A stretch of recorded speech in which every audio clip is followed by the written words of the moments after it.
જે ટેક્સ્ટમાં બીજો પાઠ આપેલો છે એના વિશે આપણે ચર્ચા કરીશું. આપણો બીજો પાઠ એનું નામ છે LMBB. આ શોર્ટમાં લખેલું છે પણ એનું ફૂલ નેમ છે L એટલે લર્ન, M એટલે મોર, B એટલે બી અને બીજું બી એટલે બ્રાઇટર. બ્રાઇટ એટલે તેજસ્વી, પણ એની પાછળ ER લગાવેલું છે એટલે વધારે તેજસ્વી. પાઠનું નામ આપણને એવું કહેવા માંગે છે કે લર્ન મોર, વધારે શીખો, બી બ્રાઇટર, વધારે તેજસ્વી બનો. વધારે શીખો અને વધારે તેજસ્વી બનો.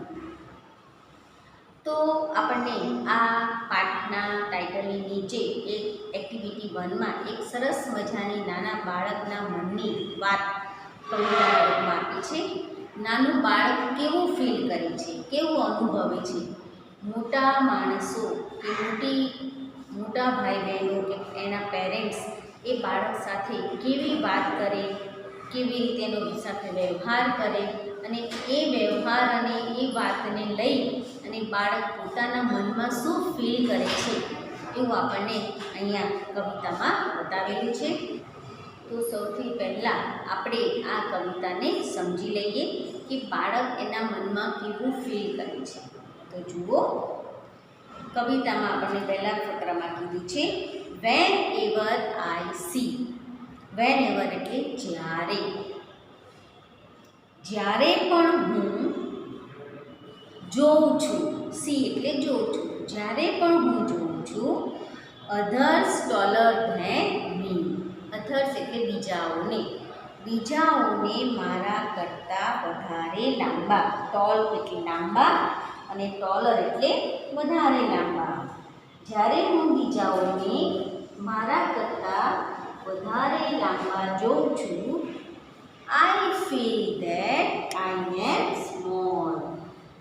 ત્યારે મને એવું ફીલ થાય છે, એવો અહેસાસ થાય છે, ત્યારે મને એવું લાગે છે કે હું નાનો છું.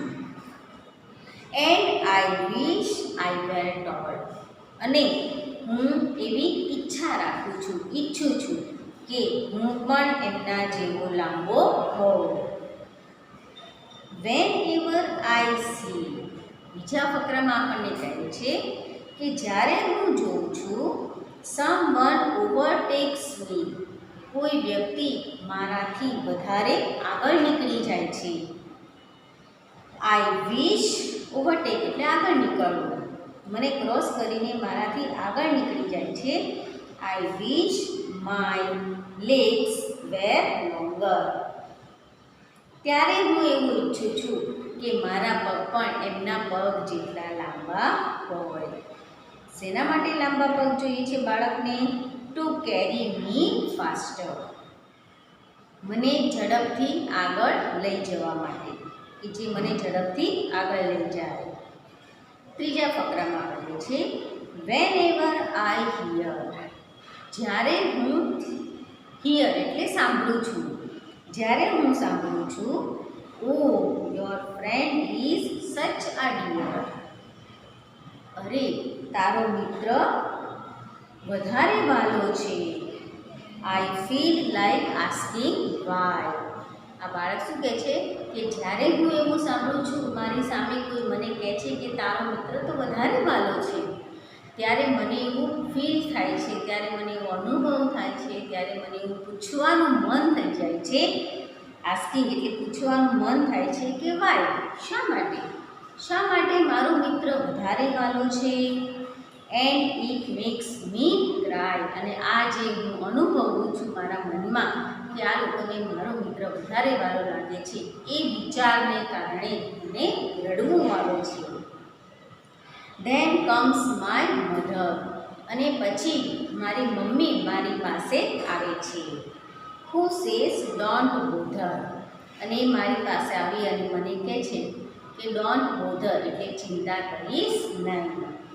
આઈ લવ યુ માય ડિયર. મારા વાલા, હું તને ખૂબ જ ચાહું છું. The words I am happy to here. અને આ શબ્દો જે મારી મમ્મી મને કહે છે એ શબ્દો સાંભળી અને પછી હું ખૂબ ખુશ થઈ જાઉં છું. જો બાળક જેવું ફીલ કરે છે એવું એણે આ કવિતામાં એના શબ્દોમાં એણે લખ્યું. આપણે ઘણી વખત ઘરમાં જોતા હોઈએ છીએ કે આપણે આપણા ઘરમાં જે નાનું બાળક હોય એને ઇગ્નોર કરતા હોઈએ, એની સામે આપણે એની જ ઉંમરના બીજા બાળકના વખાણ કરતા હોઈએ, ત્યારે આ બાળકને મનમાં લાગી આવતું હોય. એ આપણને કશું કહી ના શકે પણ આપણાથી રિસાઈ એને ખૂણામાં જઈને રડવા લાગે. બરાબર, એને મનાવવું પડે. ઘણી વખત મમ્મી એના પર ગુસ્સે થાય એના કોઈ કામ બદલ, તો બાળક રડવા લાગે, ખૂણામાં જઈને બેસી જાય અને રોવે. મમ્મી થોડીક વાર થાય એટલે મમ્મી પાછી એને મનાવવા જાય, અરે અરે મારો વાલો દીકરો કેટલો ડાયો છે, કેટલો સરસ છે, મને કેટલો વાલો છે.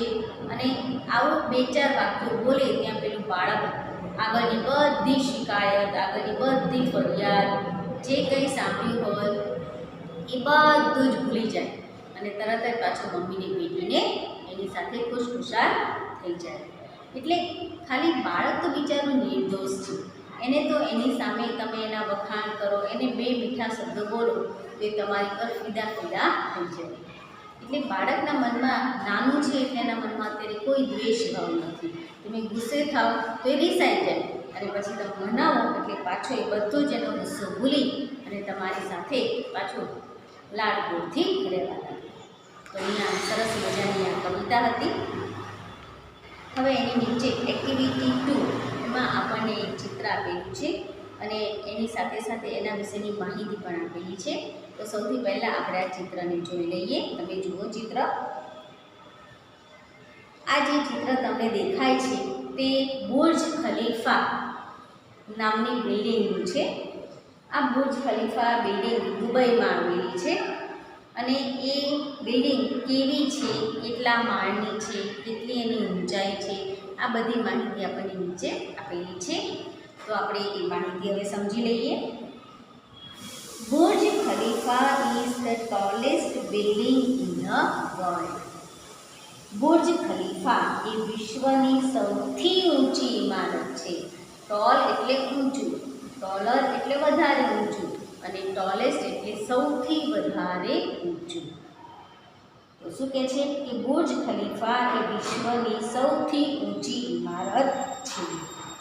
It is a sky scraper in Dubai. તે દુબઈની એક ગગનચુંબી, સ્કાય સ્ક્રેપર એટલે ગગનચુંબી. આપણને એમ લાગે નજીક આપણે જોઈએ તો આપણને એમ લાગે કે આકાશમાં પણ કામ પાડીને એનાથી પણ ઉપર એની બિલ્ડિંગ ગઈ છે, એટલે એને ઇંગ્લિશમાં કહેવાય સ્કાય સ્ક્રેપર, ગગનચુંબી. It has 163 floors. તેમાં આ બિલ્ડિંગમાં 163 માળ છે. અત્યારે આપણે કંઈ બહાર નીકળ્યા હોય અને 10 માળની કે 15 માળની બિલ્ડિંગો જોઈએ તો આપણે કેટલી ઊંચી બિલ્ડિંગ.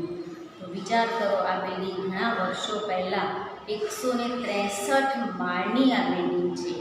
તો એની હાઇટ કેટલી આપણને નજીકથી તો આપણી નજર ના પહોંચે, એટલે તો એને કહેવાય છે કે સ્કાય સ્ક્રેપર છે.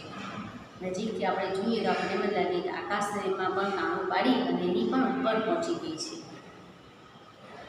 ઇટ્સ હાઇટ ઇઝ 827.8 મીટર્સ અને કૌંસમાં આપેલું છે 2722 ફીટ.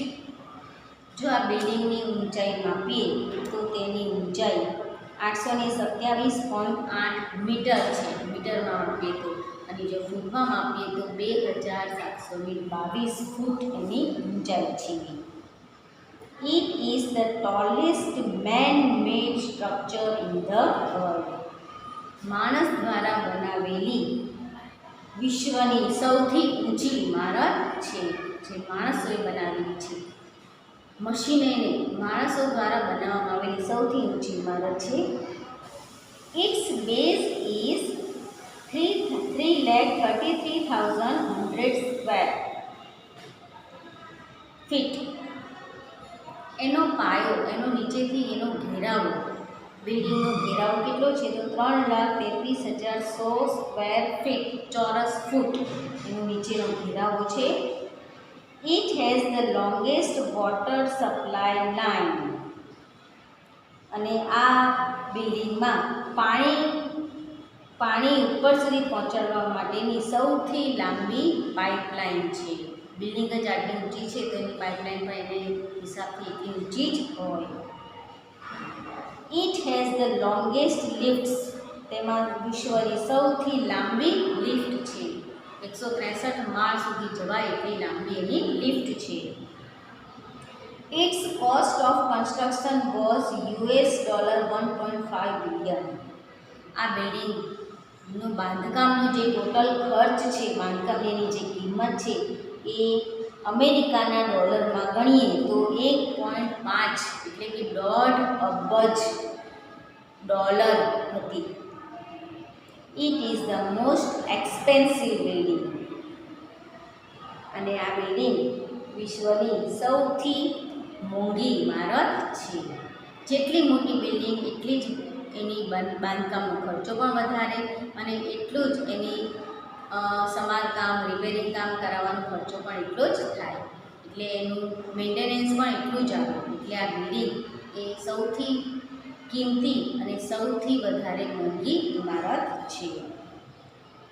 હવે આપણે આ જે માહિતી વાંચી તેના આધારે નીચે આપણને કેટલાક ટ્રુ ફોલ્સ આપેલા છે તેને આપણે સમજી લઈએ. તમારે નોટમાં આ ટ્રુ ફોલ્સ લખવાના છે, એની આગળનું અત્યારે કશું લખવાનું નથી. અને એ પણ ટ્રુ ફોલ્સ પણ તમારો વિડીયો સાંભળી લો અને એના પછી હું ફોટો મોકલીશ ત્યારે તમારે લખવાના છે. અત્યારે તો ફક્ત તમારે સાંભળવાનું, સમજવાનું અને જે ના સમજ પડે એને તમે તમારી ટેક્સ્ટબુકમાં થોડી નોંધ કરતા જાઓ. આટલું જ કામ કરવાનું છે.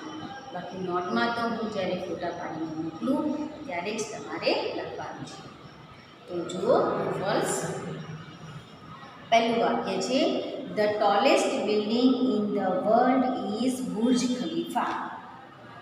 વિશ્વની સૌથી ઊંચી ઇમારત એ બુર્જ ખલીફા છે. તો આ વાક્ય સાચું છે એટલે આપણે ત્યાં ટ્રુ લખીશું. It is the smallest building in the Dubai. તે દુબઈમાં આવેલી સૌથી નાની ઇમારત છે. આ વાક્ય ખોટું છે તો ફોલ્સ. ત્રીજું છે no other building has a long water supply line as the Burj Khalifa has. શું કહે છે કે બુર્જ ખલીફા પાસે જેટલી લાંબી પાણી પુરવઠાની પાઇપલાઇન છે તેટલી બીજી કોઈ બિલ્ડિંગમાં નથી. તો આ વાક્ય સાચું છે એટલે આપણે ત્યાં ટ્રુ લખીશું. ચોથું વાક્ય છે its lift system is the longest one in the world. એની લિફ્ટની જે સિસ્ટમ છે એટલે કે એની લિફ્ટ પણ વિશ્વમાં સૌથી લાંબી લિફ્ટ છે. તો આ પણ વાક્ય સાચું છે તો એને પણ આપણે ટ્રુ લખીશું. પાંચમું અને છેલ્લું વાક્ય છે its cost was higher than any other building in the world. આ બિલ્ડિંગની કિંમત પણ વિશ્વની બીજી બધી બિલ્ડિંગો કરતાં સૌથી વધારે છે. તો આ વાક્ય પણ સાચું છે તો આપણે એને પણ આપણે ટ્રુ લખીશું. હવે એની નીચે આપણને એક્ટિવિટી 3 આપેલી છે. એમાં કેટલાક ડિગ્રીના વાક્યો છે જેને આપણે ખાલી જગ્યામાં પૂરવાના છે. પણ સૌથી પહેલાં તો તમે ડિગ્રી ભણી ગયા છો 7મા ધોરણમાં. તમને ગ્રામરમાં છેલ્લો પાઠ ડિગ્રીનો હતો. તો એ ડિગ્રી વિશે અત્યારે થોડુંક આપણે રિવિઝન કરી લઈએ કે જેથી કરી અને તમને એ ડિગ્રી કેવી રીતે લખાય એ તમને થોડું યાદ આવી જાય. તો કમ્પેરિઝન એટલે તુલનાના 3 અલગ અલગ પ્રકારો છે. પહેલો પ્રકાર જે છે એ છે પોઝિટિવ ડિગ્રી. પોઝિટિવ ડિગ્રી એટલે શું કે સમાનતા દર્શક. જે કોઈ બે વસ્તુ, વ્યક્તિ કે પ્રાણીના વિશેષણની સરખામણી થતી હોય તે બંનેમાં એ વિશેષણ સરખા પ્રમાણમાં છે. એનો મતલબ કે પોઝિટિવ ડિગ્રી. એને તમે જ્યારે વાક્યમાં લખો છો ત્યારે આવી લખો છો એઝ લોંગ એઝ. ના જેટલો જ ઊંચો. આ બંને એઝ એ પોઝિટિવ બતાવે છે અને વચ્ચે વિશેષણ છે. બરાબર. પછી બીજી ડિગ્રી હતી કમ્પેરેટિવ.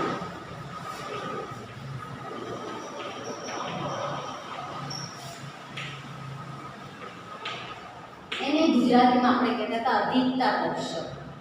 અધિક. જે બે વસ્તુ વ્યક્તિનું વિશેષણની આપણે સરખામણી કરીએ છીએ તે બેમાંથી એકમાં વધારે છે અને એકમાં ઓછું છે, તો એને આપણે આવી રીતે લખતા હતા taller than. એમાં આપણે શું કરતા હતા, વિશેષણની પાછળ er અને પછી than નો ઉપયોગ કરતા હતા, એટલે ના કરતા ઊંચો એવો એનો મતલબ થાય. અને ત્રીજી ડિગ્રી છે સુપરલેટિવ. એને આપણે ગુજરાતીમાં કહેતા હતા શ્રેષ્ઠતા દર્શક, એટલે સૌથી વધારે શ્રેષ્ઠ. એને આપણે ઇંગ્લિશમાં કેવી રીતે લખતા હતા, તો અહીંયા લખું છું બીજું ઉદાહરણ, લોંગેસ્ટ અને એની આગળ ધ. કોઈ પણ વિશેષણની આગળ ધ અને એની પાછળ est, એટલે સૌથી વધારે. જે કોઈ વિશેષણ હોય એ જો સરખું હોય તો એસ, બેમાંથી એકમાં વધારે હોય તો જેમાં વધારે છે એના વિશેષણની પાછળ er અને then, અને સૌથી વધારે હોય તો વિશેષણની પાછળ est અને આગળ ધ આર્ટિકલ. આ રીતે આપણે ડિગ્રી ત્રણેય ભણેલા છીએ. હવે એ ડિગ્રીઓને આધારે આપણે અત્યારે અહીંયા ચિત્રો જોઈ અને ખાલી જગ્યાઓ પૂરવાની છે. તો જુઓ activity 3. Look at the pictures and complete the sentences using the correct words. ચિત્રોનો અભ્યાસ કરો અને પછી તેના આધારે સાચા શબ્દો પસંદ કરી અને ખાલી જગ્યા પૂરવાની છે. ચિત્ર આપેલું છે, 3 બોક્સ છે, 1 નંબર 2 નંબર અને 3 નંબર. એમાં 2 નંબરનું સૌથી નાનું છે, 3 નંબરનું એનાથી થોડુંક મોટું છે અને 1 નંબરનું સૌથી મોટું છે. કૌંસમાં આપણને શબ્દો આપેલા છે સ્મોલ, સ્મોલર અને સ્મોલેસ્ટ. સ્મોલ એટલે નાનું, સ્મોલર એટલે વધારે નાનું અને સ્મોલેસ્ટ એટલે સૌથી વધારે નાનું. હવે એની ખાલી જગ્યાઓ જોઈ લઈએ. પહેલી ખાલી જગ્યામાં આપણને કીધું છે કે સેકન્ડ બોક્સ ઇઝ ખાલી જગ્યા. બીજું બોક્સ કેવું છે, તો નાનું છે. તો આપણે નાનામાં લખીશું, નાના માટે ખાલી જગ્યામાં લખીશું સ્મોલ. બીજામાં ખાલી જગ્યામાં પૂછ્યું છે આપણને કે થર્ડ બોક્સ ઇઝ ખાલી જગ્યા ધેન ધ ફર્સ્ટ બોક્સ. જો ધેનની રચના એટલે આપણે વિશેષણની પાછળ er વાળો શબ્દ લખીશું, તો કૌંસમાંથી આપણે ગોતીને લખીશું સ્મોલર. ત્રીજું બોક્સ એ પહેલા બોક્સ કરતાં નાનું છે. અને ત્રીજી ખાલી જગ્યા છે સેકન્ડ બોક્સ ઇઝ ધ ખાલી જગ્યા ઓફ ઓલ ધ બોક્સીસ. જો ધ આવ્યું, ધની પછી આપણે est વાળું વિશેષણ લખવાનું છે, તો કૌંસમાંથી આપણે લખીશું સ્મોલેસ્ટ. બીજું બોક્સ છે તે બાકીના બધા બોક્સ કરતાં સૌથી વધારે નાનું છે, એટલે અહીંયા આપણે લખીશું સ્મોલેસ્ટ. ત્યારબાદ બીજું ચિત્ર જુઓ. બીજા ચિત્રમાં 3 વૃક્ષો આપેલા છે અને કૌંસમાં શબ્દો આપેલા છે થીક, થીકર અને થીકેસ્ટ. એટલે થીક એટલે જાડું, થીકર એટલે વધારે જાડું અને થીકેસ્ટ એટલે સૌથી વધારે જાડું. તો હવે આપણે એને ખાલી જગ્યામાં જોઈએ. પહેલી ખાલી જગ્યા આપેલી છે the apple tree does not have a ખાલી જગ્યા trunk. Apple tree, apple mango, apple tree એટલે કે સફરજનનું વૃક્ષ. સફરજનનું વૃક્ષ છે એનું જે થડ છે એ કેવું છે, જાડું નથી. બીજા નંબરમાં જે વચ્ચે જે વૃક્ષ છે તે સફરજનનું જે વૃક્ષ છે એનું થડ પતલું છે, એટલે અહીંયા આપણે પતલા માટે નથી લખવાનું, પણ જાડું નથી, ડઝ નોટ થીક. બરાબર. અને પછી બીજી ખાલી જગ્યા છે the trunk of the mango tree. Mango tree એટલે આંબો. આંબો છે એ આપણને ચિત્રમાં પહેલો જ છે, આંબો છે. મેંગો ટ્રી ઇઝ ખાલી જગ્યા ધેન ધ એપલ ટ્રી. ધેનની રચના એટલે વિશેષણની પાછળ er આવશે, તો આપણે અહીંયા લખીશું થીકર. આંબાના વૃક્ષનું થડ સફરજનના વૃક્ષના થડ કરતાં જાડું છે. અને ત્રીજી ખાલી જગ્યા આપેલી છે the banyan tree has the thickest trunk of all the trees. વડનું જે ઝાડ છે તે બધા ઝાડ કરતાં એનું થડ સૌથી વધારે જાડું છે. થીકેસ્ટ એટલે સૌથી વધારે જાડું. ત્યારબાદ ત્રીજી અને છેલ્લી ખાલી જગ્યા છે એને પણ આપણે ચિત્રો સાથે સમજી લઈએ. જો એમાં ચિત્ર આપ્યું છે અર્ણવ, યુવરાજ અને આદિત્ય. એમાં આદિત્ય સૌથી વધારે ઠીંગણો છે, યુવરાજ એનાથી થોડો ઊંચો છે અને અર્ણવ સૌથી વધારે ઊંચો છે. પણ કૌંસમાં આપણને શબ્દો આપેલા છે શોર્ટ, શોર્ટર અને શોર્ટેસ્ટ. ઠીંગણો, વધારે ઠીંગણો અને સૌથી વધારે ઠીંગણો. તો હવે આપણે ખાલી જગ્યા જોઈએ. અર્ણવ ઇઝ આ ખાલી જગ્યા બોય. અર્ણવ અહીંયા ભલે ઊંચો દેખાય છે ચિત્રમાં, પણ આપણે વિશેષણ છે એના આધારે આપણે જોઈશું તો એ ઠીંગણો દેખાશે, કારણ કે એના બાકીના બે છે એનાથી વધારે ઠીંગણા છે. તો આપણે અહીંયા લખીશું કે અર્ણવ ઇઝ આ શોર્ટ બોય. બીજી ખાલી જગ્યા છે Aditya is the shortest boy in the class. Aditya છે એ આખા ક્લાસમાં સૌથી વધારે ઠીંગણો છે. ધ અને શોર્ટેસ્ટ એટલે સૌથી વધારે ઠીંગણો છે. અને સીમાં ખાલી જગ્યા આપેલી છે કે યુવરાજ ઇઝ ખાલી જગ્યા ધેન અર્ણવ. યુવરાજ છે એ અર્ણવ કરતાં વધારે ઠીંગણો છે. તો વધારે ઠીંગણા માટે અહીંયા આપણે શબ્દ લખીશું શોર્ટર. બરાબર. તો આ રીતે આપણે અહીંયા આ એક્ટિવિટી 3 પણ પૂરી થઈ. હવે એક્ટિવિટી 4 એ આપણો મેઇન પાઠ છે, જેને આપણે આપણા નેક્સ્ટ લેક્ચરમાં ચર્ચા કરીશું, એને ચિત્રોની સાથે માણીશું. આ વિડીયોના અંતે હું જે કંઈ ફોટા મોકલું તેને સારા સુંદર અક્ષરે તમારી નોટમાં તમારે લખવાના છે. Thank you.